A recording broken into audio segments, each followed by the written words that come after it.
օրինակ մեզ դեռևս ճայմանական տարիներին սովորեցրել են, որ մենք մեր անձերը պետքա խոնարեցնենք, մենք պետքա մեր վերադասի խոսքի նկատմամբ բացարձակ հնազանդություն ունենանք, ահա ես շուրջ 2 տարի այդ հնազանդությունը, խոնարհությունը ցուցաբերեցի եկեղեցու բարձրաստիճան հոգևորականների իմ վերադասի նկատմամբ, բայց հասկացա, որ այլևս հասել է պահը չլռելու, որովհետև այդ լռությունը ինձ մղում է հանցագործության։ Գիտեք, այս ամբողջ ընթացքում շատ հոգևորականներ քաջատեղյակ էին այն խնդիրներին, որ կար եկեղեցու ներսում եւ որը ազդում էր իմ հոգեվոր ծառայության վրա, բայց այդ հոգևորականները եւս նախընտրեցին լռելը եւ այլաբանորեն եթե ասելու լինեմ, նրանք ուղղակի ականատեսը եղան մարդասպանության։ Իսկ երբ որ կխոսենք մարդասպանությունից, դա միայն այն չէ, որ դու մարդուն կարող ես ֆիզիկապես ոչնչացնել, առաջին ոչնչացումը տեղի ունենում այն ժամանակ, երբ որ դու մարդուն բարոյապես եւ հոգեպես ես ոչնչացնում, իսկ առհասարակ խաղաղությունը մի բան է, որ բոլորին է անհրաժեշտ եւ ես վստահ եմ, որ այն մարդը, որ խաղաղություն չունի, չի կարող արարել։ Եվ այս ամենը ասելով նկատի ունեմ, որ հոգևորականը, որ այլևս չունի խաղաղություն, չի էլ կարող այդ խաղաղությունը փոխանցել իր համայնքին։ Այսինքն այն դեպքերն ու իրադարձությունները, որ տեղի ունեցան այս 2 տարիների ընթացքում, առաջին տուժողը հենց եղել է իմ ժողովուրդը, իմ համայնքը, եւ ես այսօր նաեւ այստեղ եմ, որպեսզի նրանց խռովությունը կամ նրանց մտածումները փոխանցեմ հանրությանը, որ այսպես այլևս չի կարելի շարունակել, որովհետև այն եկեղեցին, որը հիմնադրել է Հիսուս Քրիստոս, սա ներողամտության եկեղեցի է, սա ուրեմն հարգանքի եկեղեցի է եւ մեր անելիքն է տանել այն թեզը, որը առաջադրում է Հիսուս Քրիստոս։ Իսկ ինչ է ասում Հիսուս Քրիստոս, ասում է պիտի աղոթեք իրար համար, պիտի սիրեք ձեր թշնամիներին եւ դարձյալ պիտի աղոթեք նրանց համար, իսկ ես կարծում եմ, որ Աստված ունեցող մարդը պետք է թշնամի չունենա այս իմաստով, որովհետեւ իր անելիքն է աղոթել այդ մարդու համար եւ այնպես անել, որ այդ մարդը սխալ ճանապարհից վերադառնա։ Այս ընթացքում նաեւ ավետարանից իմ մտքին եկավ անառակ որդու վերադարձի առակը։ Ես համոզված եմ, որ որևէ մեկ մարդ կլինի հոգեվորական թե աշխարհական չի կարող մեղք չգործել։ Ինչպես ավետարանը կասի, ով է որ ապրից է եւ ոչ մեղից է։ Ոչ մեկ էլ անմեղ չէ այս իմաստով, բայց մարդը պետք է մարդուն հնարավորություն կտա դարձի գալու, վերադառնալու դեպի ճիշտ ճանապարհ։ Եթե անգամ ես սխալվել էի, ես երիտասարդ եմ իմ հոգեվոր ծառայության ճանապարհին։ Իսկ իմ վերադասը հոգեվոր իմաստով ավելի հասուն պիտի լինի։ Դուք գնացել եք եւ հանդիպել եք կաթողիկոսին։ Այո։ Նաև մայրաթոռի կողմից թեզ շրջանառվեց, որ ես միանգամից հարցը բարձրաձայնել եմ եւ միանգամից ակնկալել եմ, որ հանրություն այս հարցը պիտի լուծի, բայց տարուկես եւ ավել ես փորձել եմ հարցը ներսում լուծել, իհարկե նաև շահարկվում է եւ մանիպուլյացիայի են ենթարկում այն թեզը, որ ես հարցը ընտանիքից հանել եմ դուրս։ Գիտեք, դեռևս ճայմանական տարիներից, երբ որ մենք խոսում ենք եկեղեցու մասին որպես ընտանիք, հունարեն էկլեսիա բառն է, որ եկեղեցի բառը թարգմանաբար, որ նշանակում է մարդկանց հավաքատեղի կամ ժողով։ Իսկ այդ ժողովի մեջ ոչ միայն հոգևորականներն են, այլ նաև աշխարհականներն են։ Եվ եկեղեցին եկեղեցի է, երբ որ այս երկու կողմերը ներկա են։ Հիմա այս իմաստով ես փորձել եմ հարցը լուծել մի մասի հետ, եկեղեցականների հետ, եւ տարի եւ կես ավետանում լավ խոսք ասում է, թող արեգակը ձեր բարկության վրա մայր չմտնի, բայց արի ուտես, որ պարոն Ղազարյան, արեգակը տարի եւ կես այդ մարդկանց բարկության վրա շատ էլ լավ մայր մտավ եւ հետեւյալ խոսքը դարձյալ ավետարանից պիտի կրկնեմ, շեշտեմ, որ ասում է քամի ցանողը փոթորիկ է հնձելու։ Վերջապես, եթե կա ազդեցություն, շատ բնական է, որ պետքա լինի նաև հակազդեցություն։ Եվ այս հակազդեցությունը, որ հիմա իմ կողմից, այսպես ասեմ, տարվում է, տարիներ շարունակ մղված ազդեցության հետևանք է։ Գիտեք, ոչ մեկի պետք չի ստորացնել, ոչ մեկի անձը պետք չի ստորացնել, նսեմացնել, ցածրացնել, որովհետև հավատացած եմ, եթե անգամ փողոցում մուրացող մարդուն անընդհատ գնաս ու գլխին հարվածես, մեկ օր այդ մարդու համբերությունը պետքա հատի։ Հետևաբար ես կարծում եմ, որ եթե ոչ այլաբանորեն դուք հանդիպել եք կաթողիկոսին, ձեր խնդիրները բարձրաձայնել եք։ Այո, ես հանդիպել եմ ամենահայաց կաթողիկոսին, խնդիրների մասին խոսել եմ։ Իհարկե ես խոսում եի իմ խնդիրներից եւ համայնքի խնդիրներից, բայց վեհապար այս ամբողջ ընթացքում այս խնդիրների մասին շատ չխոսելով իր խոսակցության հիմնական թեման դարձյալ քաղաքական էր եւ ինքը լուծում էր որոշակի քաղաքական հարցեր։ Ձեր հետ։ Իմ միջոցով միգուցե եւ այս ամենը ինձ համար մտածումի տեղիք եղավ, որ ինքը ինձ կասկածում է եւ համարում է փաշինյանական, թույլ տվեք այսպես ասել, որովհետեւ իր ամբողջ խոսակցությունը այն էր, որ եթե ես լինեի վարչապետի փոխարեն, ապա Ռոբերտ Քոչարյանի գումարները կօգտագործեի երկրի շենացման համար։ Իհարկե ես այլ հարցով էի իր մոտ եւ խնդիրը ավելի լուրջ էր, քան քաղաքականը եւ Քոչարյանի գումարները կոնկրետ համայնքի հոգեվոր կյանքի հարց պետք է լուծվեր, բայց արի ուտես, որ նաև այսպիսի խոսակցություն եղավ, ինչին որ ես չէի ակնկալում առհասարակ, որովհետև իմ գերնպատակը իմ համայնքի հարցը խնդիրները լուծելն էր։ Եվ ամենավերջում խոսելով իր քրոջ որդուց, թեմի առաջնորդից, հետևյալն ասաց, որ ինքը նրան ճանաչում է եւ գիտի, որ հախուռն բնավորություն ունի եւ այդ բնավորության պատճառով նաև շատ սխալներ է թույլ տալիս։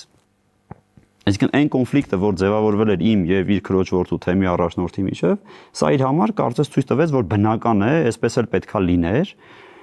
Իհարկե միջև ամենայն հայոց կաթողիկոսի մոտ գնալի ես փորձում էի հարցը հենց թեմի առաջնորդի հետ լուծել եւ շատ անգամներ փորձել եմ մտնել նրա մոտ, բայց ամեն անգամ սպառնալիքները այն էին, որ ես քեզ կարգալույծ եմ անելու կամ ես քեզ փիլոնազուրկ եմ անելու եւ ամեն անգամ, գիտեք, այսպես փոքրիկ գործեր էին կարվում ինձ վրա, որ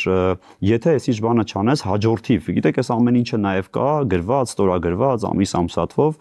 թե ինչքան սպառնալիքներ են եղել, տեսեք, ես նաեւ Facebook-յան էջում գրել էի սպառնալիքների մասին, այսինքն այդ սպառնալիքները բարձրաձայնումից հետո չէ միայն որ եղան, այլ նաեւ դրանից առաջ էլ է եղել, որ ես պետք է փիլոնազուրկ լինեմ։ Ինչի համար։ Մի բանի համար, որ ես ինքս էլ չգիտեի, իհարկե ես շատ լավ գիտեմ ինչի համար,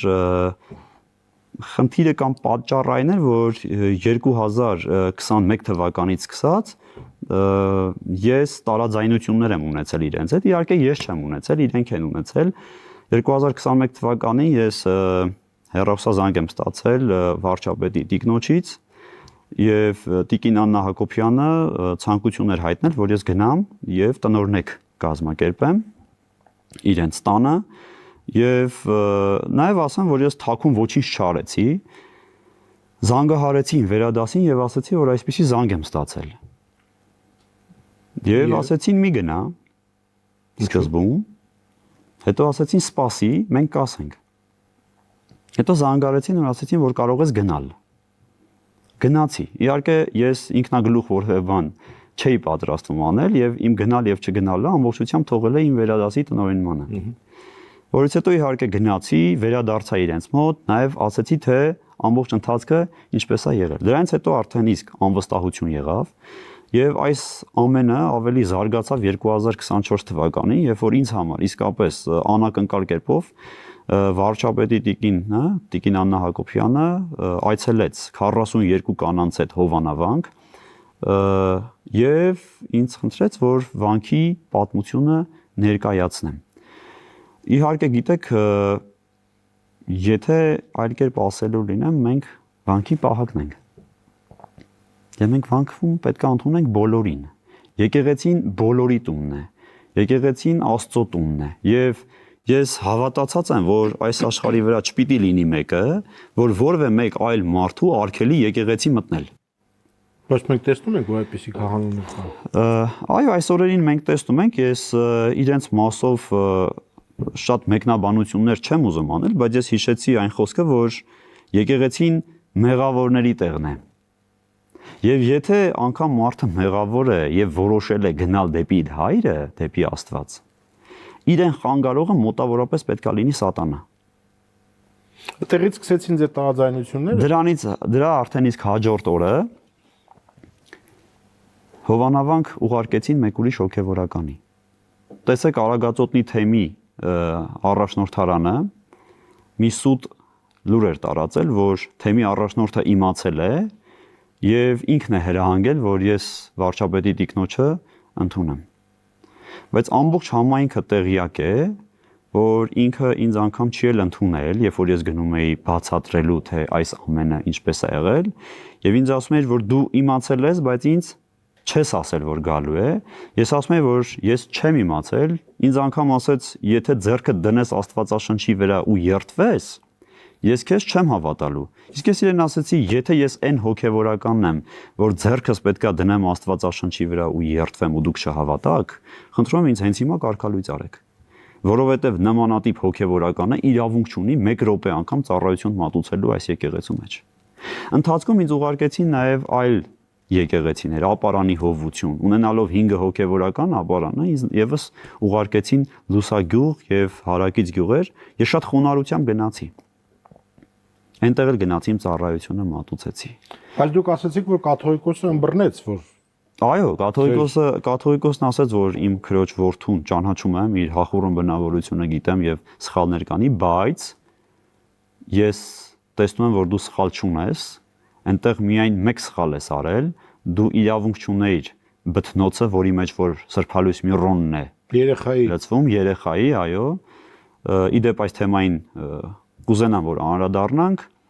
դներ այդտեղ, բայց գնա ներողություն խնդրի, սա իդեպ ուզում եմ, որ լսի նաև Գուգարաս թեմի առաջնորդ Հովնան եպիսկոպոս Հակոբյանը, որովհետև Սրբազանը այն ինչ որ պատմում է եւ հարցազրույց է տվել նաև Ազատություն ռադիոկայանին, կիսատ է ասում, վստահ եմ որ գիտի, բայց կիսատ է ասում, առհասարակ այս եպիսկոպոսի մասին խոսելիս հետեւյալը կասեմ, որ երևի թե իր սիրելի կերպարը կամ հերոսը Ստալինն է, ինչի որովհետև ինքը հենց այդ բնավորությամբ եւ մտածողությամբ էլ վարում է իր թեմը։ Ես ընդամենը իր տեսակի եւ գործելավոճի մասին մեկ բան ձեզ կասեմ, թող այս մասին, եթե սուտ եմ ասում, բարձրաձայնեն կամ հերքեն Գուգարաս թեմի քահանաները, ինքը արգելել է իր քահանաներին առանց իրեն տեղեկացնելու անգամ Երևան գալ։ Ինչի՞։ Ցանկացած հոգևորական Գուգարաս թեմում ծառայող, եթե պիտի գա Երևան, նախապես պիտի իր առաջնորդի գրավոր ներկայացնի, անգամ պատճառը պիտի ասի գալ գնալու եւ նոր հնարավորություն ունենա 21-րդ դարում գա Երևան հետ գնա։ Պատկերացնում եք, դուք երբ որ հետ եկաք, ձեզ սպառնացին թե ոչ։ Երբ որ ես հետ եկա վեհափառի, ուրեմն հրահանգից հետո, եկա մտա առաջնորդի մոտ եւ փոխանցեցի ոչ միայն իմ, այլ նաեւ կաթողիկոսի ցանկությունը, որ եկել եմ ներողություն խնդրելու,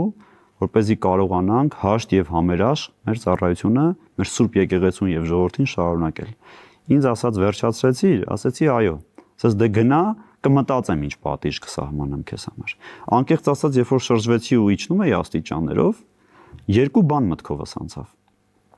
Առաջին, որ այս մարդը լինելով վեհափառի քրոջ որդին այլևս չի հարգում ամենայն հայոց կաթողիկոսի հրահանգները, պատրաստ չէ լսելու։ Բայց կաթողիկոսը ասել էր, որ ձեզ չեն ճնշի։ Ասել էր ոչ, ամեն ինչ վերջացած է, դու գնա քո ծառայությունը, այո։ Դե իհարկե ես այն մտքին եմ, որ ամենայն հայոց կաթողիկոսի խոսքը ամենայն հայոց կաթողիկոսի խոսքն է եւ եկեղեցում ծառայող այլ հոգևորական, թեկուզ եւ իր քրոջ որդին, ուղղակի իրավունքը չունի չկատարելու այդ ամենը։ Եվ երկրորդ տարբերակը, որ իմ մտքով անցավ, միգուցե վեհափառը այդպես ինչ ճանապարհեց, բայց դրանից հետո հրահանգը այլ եղավ։ Անկեղծ եթե լինենք, հարգարժան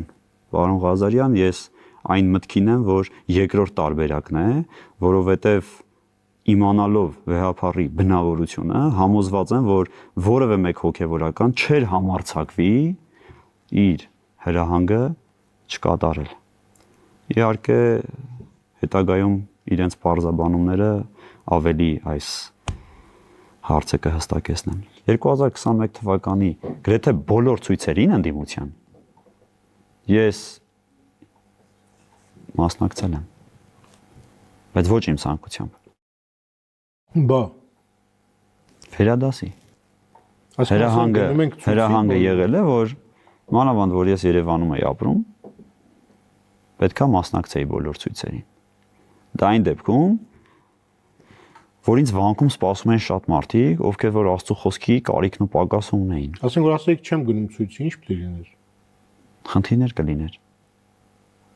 Պետք է հստակ բացատրեի, թե ինչու չեմ գնում։ Ուրեմն քաղաքական այլ հայացքներ ունեմ, եթե չեմ գնում։ Այսինքն եկեղեցականը պետք է պարտադիր ընդդիմադիր հայացքներ ունենա։ Ոչ թե պարտադիր պետք է ընդդիմադիր հայացքներ ունենա, այլ այդ պահի թելադրանքը վերևից այդպիսին էր։ Եվ դա նաև ինձ էր անհարմարություն պատճառում, որովհետև ֆիզիկական առումով շատ հոգնեցուցիչ էր եւ ես էլ դեմ էի, որ գնամ եւ որևէ քաղաքական շահ պաշտպանեմ, որովհետև իմ շահը մարդկանց փրկությունը պետք է լիներ։ Հիմա դες սպառնում են։ Գիտեք, մի քանի օր առաջ մեր տան դիմաց թվով 6 երիտասարդներ էին հավաքվել այն ժամին, երբ որ ես պետք է ծառայությունից վերադառնայի տուն։ Եվ այդ մարդիկ ինձ էին սպասում հավանաբար վնասելու համար, բայց նաև վախացրել էին կնոջս։ Ով։ Այդ մարդիկ։ Այդ մարդիկ, այո։ Կանգնել էին մեր պատուհանի տակ եւ ուշադիր նայել էին դեռ 30 տարեկանը չբոլորած մի աղջկա, իմ կնոջը։ Իհարկե այս ամենը վախ էր պատճառել նրան եւ զանգահարել էր ինձ։ Ես ասել եմ, որ հանիր հեռախոսդ եւ նկարիր իրենց։ Իրենք եւս նկարել էին։ Իհարկե ես նաեւ ունեմ վիդեոներ այս ամենի հետ կապված, թե ինչպես են շրջում մեր բակում եւ փառք Տիրոջ, որ մեր շրջանի երիտասարդների միջոցով, մեր շենքի բակի երիտասարդների միջոցով կարողացանք այդ վտանգը, այսպես ասած, հետ մղել, որովհետեւ ելքերը չգիտեմ ինչպեսին կլինեին։ Բայց ընթացքում նաեւ սպառնացել են կարգալուծությամբ, օրինակ այն հոգեվորականը, որ ինձ հետ հիմա ծառայում է, նաեւ թեմի առաջնորդի հրահանգներ փոխանցել, որ եթե այսպես շարունակի, իսկ ինչպես շարունակի ինձ համար այդքան բարձ չեղավ, կարգալույծ կլինի։ Ամեն ինչ տանում ես փակ ուղի։